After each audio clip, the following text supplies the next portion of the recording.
Abercrombie & Fitch is a publicly traded company and a very well-known and established brand whose marketing messaging has evolved over the years in a very interesting way. In this video, I'd like to talk about some web design principles that we can learn from Abercrombie & Fitch and how we would go about implementing them on our WordPress website. Let's dive in. First things first, everything that we're about to learn about Abercrombie & Fitch can be implemented on your WordPress website using Thrive Suite. I'll show you how in a second, but there's a link in the description box down below that you can click on.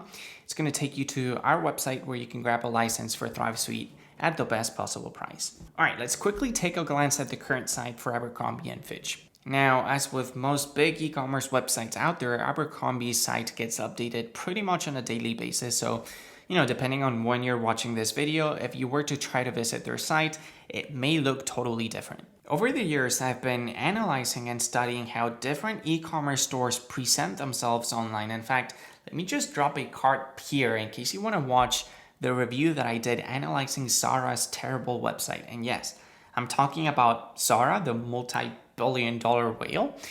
That one is definitely a website that you can also learn a lot from, for sure, as in things that you want to avoid doing because those guys just are terrible at web design. But anyways, let's concentrate back on Abercrombie. Right off the bat, you can already see upon entering Abercrombie's site that it has an incredibly easy to access navigation menu.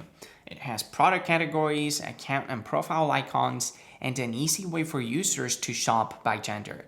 It's just really easy to find what you're looking for. And this may sound obvious, but trust me, I've come across so many sites from both big companies and small entrepreneurs that can't even get this part right.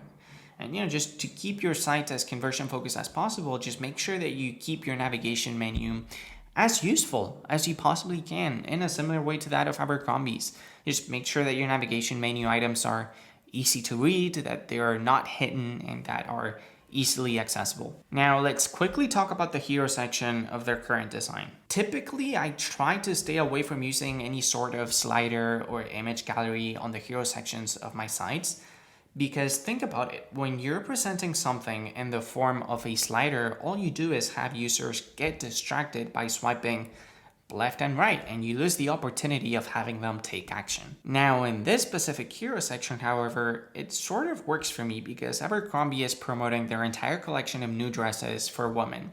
And they have a big call to action there that reads, shop women's. And so if you're a woman and you're looking at all of these dresses and they draw attention, the natural behavior would be for you to click on that call to action, and guess what? You get taken to a shop page where all of the dresses that you were being presented with are listed there, ready for you to purchase. Really smooth experience overall. By the way, sneaky Abercrombie isn't actually using a slider nor an image gallery, but a video playing on the background on a loop. You can easily do this with Thrive Architect by creating a new background section and giving it a video background. You'll then be able to add in text and buttons on top of it, and it works really well. If we scroll down a tad bit, we get to the men's section, and this is the type of section that I personally like using on my e-commerce stores. Some may call me boring. I like to refer myself as a conversion-focused minimalist, because here's the thing. These static images are, they're static, unlike the video background above. They're not moving in any way. They're not changing in any sexy way.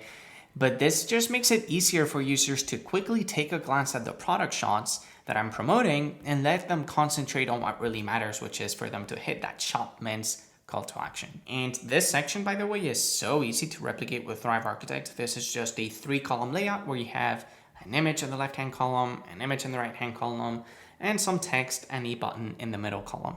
That's all you need. And if we keep scrolling down, we get some information about the company and how they're championing inclusivity and a footer with some more useful links. By the way, Abercrombie's story as a company is a really interesting one. I'm not sure if any of y'all, especially the ones living in the US, remember this, but this company used to be all about promoting their clothes using half-naked, white, hot teenage boys back in the early 2000s.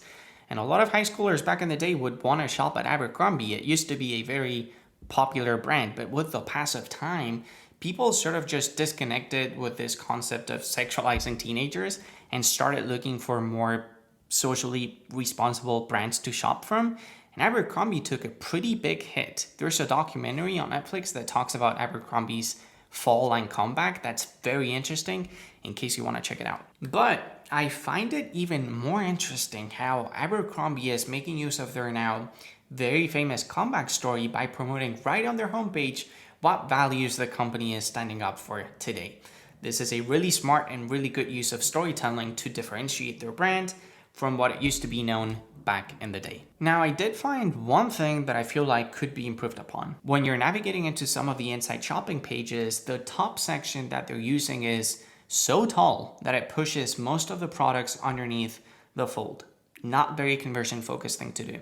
Ideally, we want to present users with products immediately and don't let them be distracted with anything else. And, don't take me wrong, top sections are fine. If you get Thrive Theme Builder and combine it with WooCommerce, you will see that we've created many top section templates for you to use. But these are, for the most part, subtle. They offer more details about the products that customers are being presented with and are very much conversion focused. We make sure that top sections don't distract users from paying attention to what really matters, which are the products. As a last comment, the good minimalist inside me needs to acknowledge how clean the overall design is and how they've accomplished to build such a good looking website by simply using one color, which is this navy blue color that they're using on this header banner. And they're also using only 2 different types of font styles, one for headings and one for body paragraph. That's it. That's all they needed. They're not mixing and matching 12 different font styles. They don't have 4 different primary colors. They're not even using an accent color at all for the better part of their homepage. They're just rolling along with white and navy blue. And they do let their product shots break apart some of their sections. I'm just a really big fan of this design. And while this was just a quick overview and breakdown of Abercrombie's website, I'm not sure if this type of content is something that you may be interested in. If you are, be sure to give me a thumbs up button, as that's a good way for us to measure what types of videos you're all interested in. Down in the description box, you're going to find a link to grab Thrive Suite. With it, you can build your own e-commerce store like that of Abercrombie & Fitch on WordPress. And yeah, down in the comment section below if you want to talk about the design from Abercrombie. Thanks for your time, I appreciate it, and I will see you soon. Bye.